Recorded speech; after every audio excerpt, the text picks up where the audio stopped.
Shalom Bapak Ibu Saudara yang terkasih, syukur kepada Tuhan untuk kasih dan kemurahan-Nya kepada kita umat-Nya, sehingga pada kesempatan yang indah ini kita boleh kembali berjumpa dalam renungan harian Jumat 30 Desember 2022.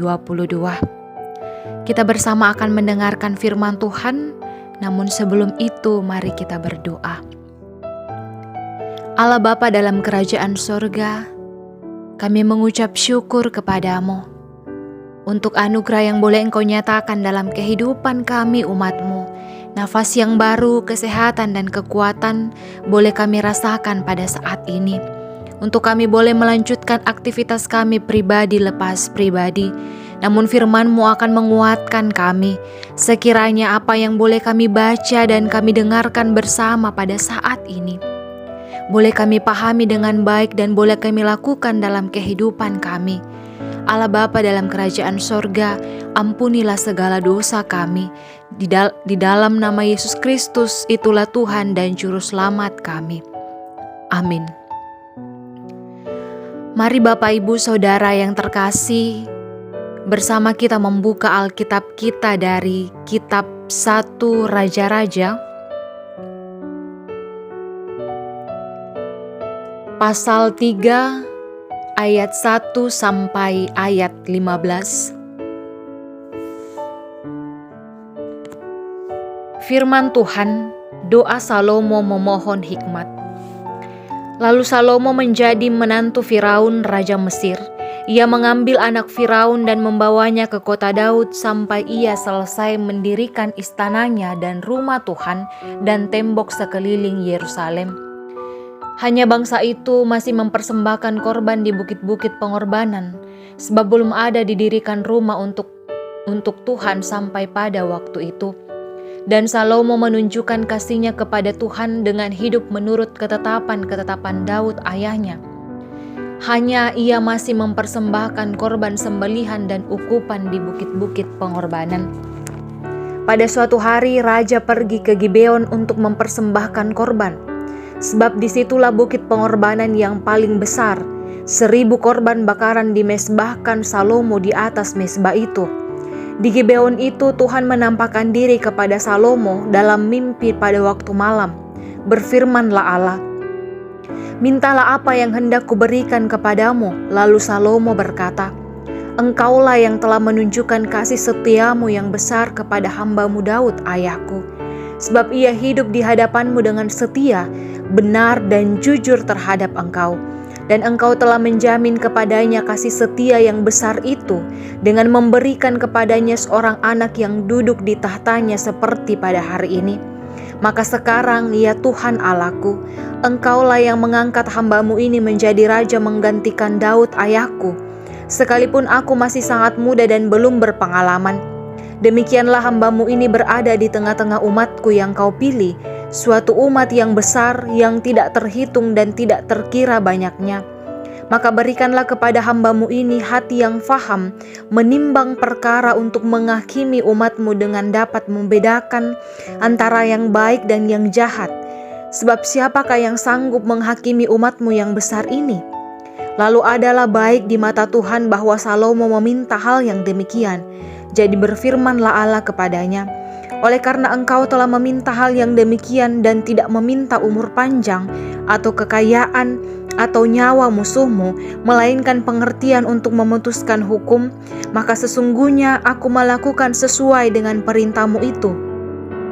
Sesungguhnya aku memberikan kepadamu hati yang penuh hikmat dan pengertian, sehingga sebelum engkau tidak ada seorang pun seperti engkau, dan sesudah engkau tak akan bangkit seorang pun seperti engkau.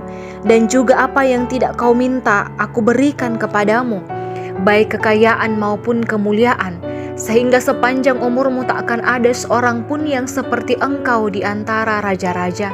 Dan jika engkau tidak menurut jalan yang kutunjukkan dan tetap mengikut segala ketetapan dan perintahku, sama seperti ayahmu Daud, maka aku akan memperpanjang umurmu." Lalu terjagalah Salomo. Ternyata ia bermimpi. Sekembalinya ke Yerusalem, berdirilah ia di hadapan tabut perjanjian Tuhan. Dipersembahkannya korban-korban bakaran dan korban-korban keselamatan.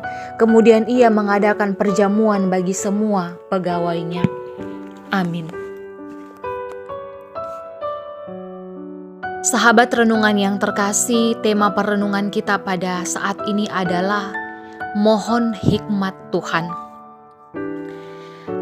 Bapak Ibu Saudara yang terkasih, siapakah yang disebut orang berhikmat?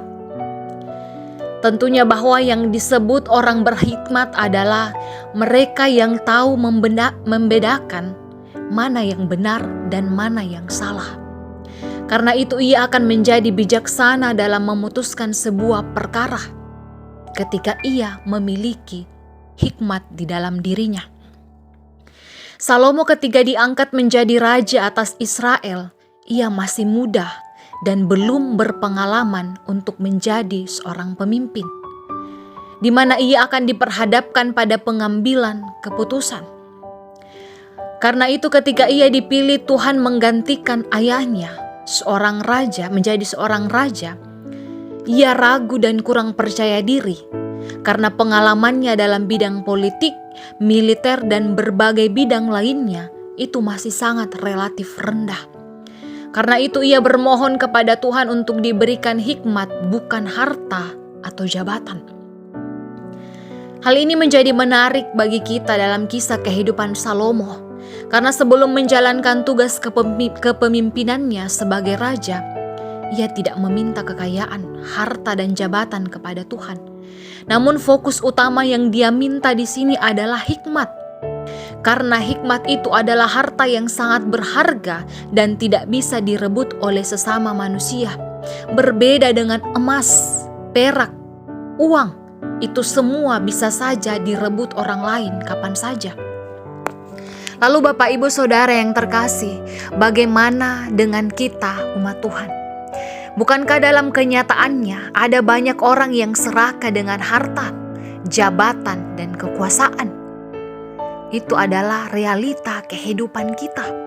Dan pada akhirnya di saat menjadi pemimpin dalam masyarakat atau gereja, akhirnya kita tidak berjiwa pelayan karena kita dikuasai hikmat dunia dan bukan hikmat Allah.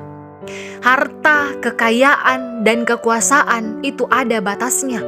Namun Bapak Ibu, hikmat menyatu dengan kehidupan umat Tuhan. Maka sangat penting untuk kita mencari hikmat, karena hanya dengan berhikmat kita bisa menjadi takut akan Tuhan. Terpujilah Kristus. Mari berdoa.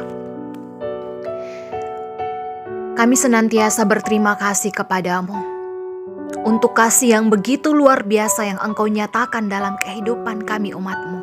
Meskipun terkadang kami mengecewakan, mendukakan hati-Mu Tuhan, tetapi kasih-Mu tiada pernah henti terjadi dalam kehidupan kami. Terkadang Tuhan, kami lebih fokus kepada apa yang kami miliki di dunia ini, yang kami tidak sadari semuanya itu adalah anugerah daripada-Mu. Ketika kami berada di titik tertinggi, apa yang kami harapkan, terkadang kami melupakan Engkau, terkadang kami tidak lagi berterima kasih kepadamu. Biarlah Tuhan, di dalam keterbatasan ini, kami meyakini bahwa yang kami miliki hanyalah Engkau. Kami tidak dapat melakukan apa-apa tanpa Engkau Tuhan. Engkau mengaruniakan hikmat kepada kami. Engkau memberkati setiap umat-Mu dalam kehidupannya. Bagi setiap orang tua yang sudah lanjut usia, kekuatan topangan senantiasa Engkau anugerahkan kepada mereka agar boleh senantiasa bersuka cita di dalam masa tua. Memberi kekuatan bagi setiap umat untuk menekuni setiap pekerjaan mereka dipakai untuk memenuhi kebutuhan. Bersama-sama dengan anak-anak-Mu Tuhan, boleh bertumbuh di dalam kasih-Mu, menjalani pendidikan dan masa muda sesuai dan seturut dengan kehendak-Mu. Engkau kuatkan dan hiburkan kami yang berduka cita. Engkau pulihkan kami yang mengalami sakit penyakit. Engkau memberi kesabaran kepada kami untuk menghadapi dan melewati pergumulan hidup kami. Berkatilah kami semua umat-Mu Tuhan. Seluruh kehidupan kami sepanjang hari ini kami serahkan ke dalam tangan pengasihan-Mu. Berkati bangsa dan negara ini agar boleh senantiasa mengalami damai sejahtera yang asalnya daripada-Mu. Ampunilah segala dosa kami. Inilah ungkapan syukur dan permohonan kami. Di dalam nama Yesus Kristus, itulah Tuhan dan Juru Selamat kami. Amin. Demikianlah renungan kita pada hari ini. Mari kita melanjutkan aktivitas kita, kegiatan kita pada saat ini. Salam sehat, Tuhan Yesus memberkati kita.